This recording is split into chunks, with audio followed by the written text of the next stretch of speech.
It was a time of hope, promise, and great sacrifices. America was embroiled in a long, bitter war overseas. Back home, farmers worked the fields from dawn till dusk, many of them still relying on horse-drawn implements and a depleted pool of farm labor. In the heartland, a young farmer stared at a grain wagon.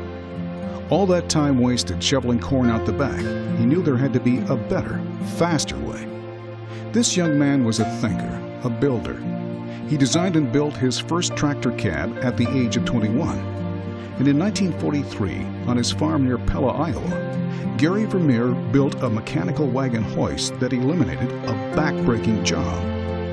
Word spread about the invention and requests poured in from other farmers who wanted Gary to build them one. So along with his cousin Ralph Vermeer, Gary started Vermeer Manufacturing Company in a cinder block building on the western edge of Pella.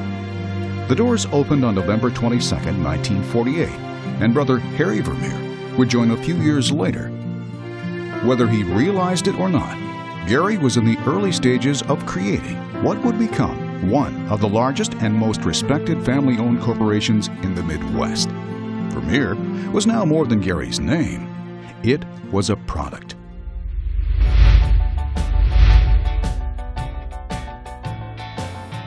It was a time of energy and great optimism. American companies were at the forefront of innovation, successful products, and ventures. And the spirit of innovation thrived in Pella, Iowa. Many of Gary's early ideas for product innovations came to him while working on his farm, usually as the result of looking for a better, faster, or more efficient way of doing something. His first big commercial success, the PTO-powered hammer mill. And a farmer came along there and said to me, "Boy, you got a good idea there, but you ought to put it on wheels." And so we went back, and a day or so later we had it on wheels, just put some handle irons under it and so forth. And you know, I put a little ad in the Wallace's Farmer, and we had 1,000 inquiries in 1 week. And I had one man working for me. Before long, his little company had 24 employees.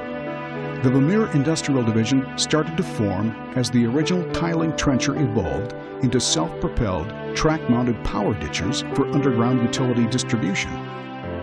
As early as 1951, Vermeer had an agreement to export the new trenching machines overseas. Then, in 1957, an operator hit the wrong hydraulic control during a product testing session, and the Vermeer stump cutter was born.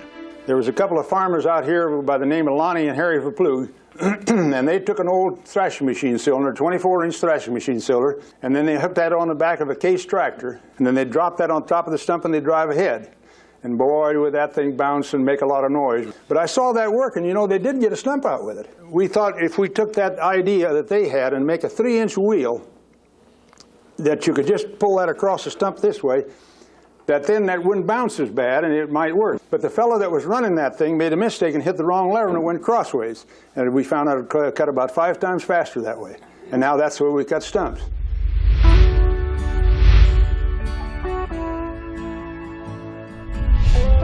It was a time of change, particularly in America's blossoming suburbs. Environmentally conscious consumers demanded cleaner, less invasive ways of stringing utility services across America's landscape. And Vermeer was ready, with a complete line of rubber tire and track trenchers, sporting a new, fresh design, and a reputation for outstanding reliability, durability, and performance in the field. A fleet of Vermeer tree spades launched a brand new concept called Instant Shade. This reduced the drudgery of digging, moving, balling, and planting small trees and shrubs for nurseries. Meanwhile, the Vermeer Industrial Dealer Network continued to expand under the leadership of Gary and his brother Harry, vice president. Several enterprising employees changed hats, left Pella, and established Vermeer dealerships throughout the country. By the end of the decade, Vermeer had quadrupled in size.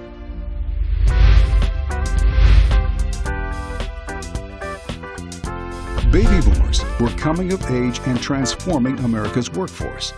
And following an early morning walk with a friend, Gary Vermeer would transform the hay industry. He says, "I'm tired of putting up hay." And I thought, if this fellow who ought to be in the cattle business is tired of putting up hay, there ought to be a better way to do it. So the next morning, I went to experimental department, and there was a fellow there named Arnold Matheson. He and I did a lot of things together, and we started figuring out how it would be to make a bale that would weigh a ton. We had no idea how big it ought to be or anything, and so then we started building that. And then I went to 10 county seat towns in southern Iowa. You know, it's got all cow-calf operation. Anyhow, we start with that baler demonstration, and you know, I had made a lot of demonstrations with ditchers and all stump cutters and all that kind of stuff. You get 10, 15 people, and you think you do pretty good. They came out by the hundreds. Those cars would back up a mile on the road, and people would come in there, and because boy, they were ready for something better as far as haying was concerned. And so we made those demonstrations, and the next day, you know, you'd see a lot of them same people there again, and then you'd say, well, how come you came again? We want to see if we work 2 days in a row, they said.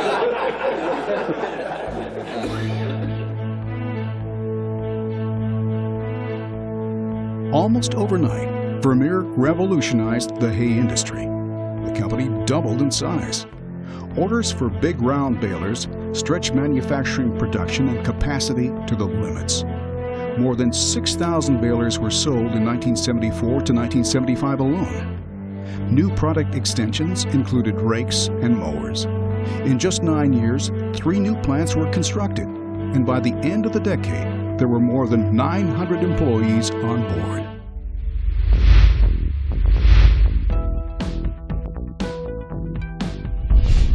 The technical revolution takes off.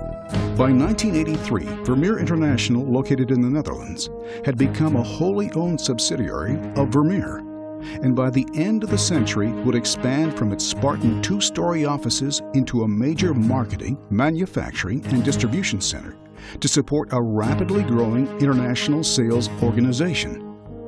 Vermeer developed and refined new underground equipment and methods. In concert with improvements in fluid-powered transmission, a new line of hydrostatic trenchers was introduced.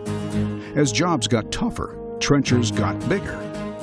Vermeer helped trench the untrenchable in tunnels, along mountain passes, even in conditions few thought possible. Vermeer also discovered another huge niche for the environmental product line. Chipper sales exploded, particularly with the introduction of the company's popular hydraulic feed system. In 1989, a new generation of Vermeer management took over. Gary's son, Bob Vermeer, and daughter Mary Andringa followed in his path, always in search of better ways to accelerate product development, streamline the manufacturing process, expand the Vermeer global presence, and recruit, train, and engage a rapidly growing workforce. I think another thing, as we have become much larger, we've empowered many more people with a lot of responsibility to develop product, to develop solutions, to get manufacturing done, to all those areas. And really, very, very simply, lean is just the relentless pursuit of waste, looking for how you can take steps out and time and waiting out of any process.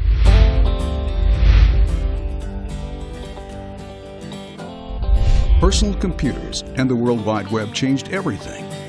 As the dot-com era took off, Bob and Mary had Vermeer geared up to support the flood of fiber optic installations happening worldwide. It was a decade of skyrocketing sales and explosive growth. Navigator horizontal directional drills created new product lines, a wide range of accessories, and another huge division and profit center. It also stimulated new growth and expansion for a dedicated group of entrepreneurs in the international theater. Employment skyrocketed. In less than 10 years, Vermeer nearly tripled in size. Vermeer unveiled a wide range of new products. Environmental machines help aid the recycling reclamation industry. Bigger, wider, deeper trenching and rock cutting machines to meet the challenging conditions of contractors working on new infrastructures in remote areas of the world. Rebel balers arrived to serve the needs of a totally new group of rural lifestyle customers.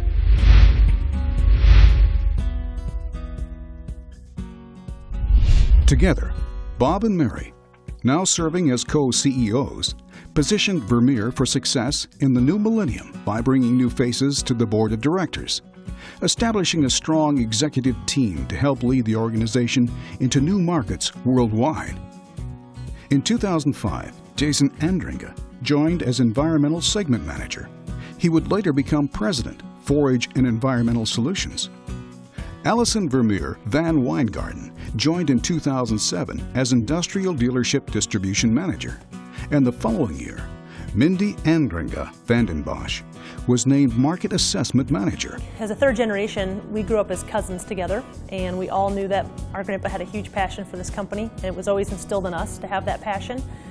Every one of our third generation is excited about the company. We care about the company. We want to see the company last as long as it can. We don't all work here, but we have plenty of third generation that are involved in the family portion of the business, but also into the everyday business. And at all different levels, we all have a passion for the organization. For me to have the opportunity to come work at the company that my grandfather founded and provide leadership to this company and hopefully allow this company to be successful many years, many decades into the future is an awesome opportunity for me.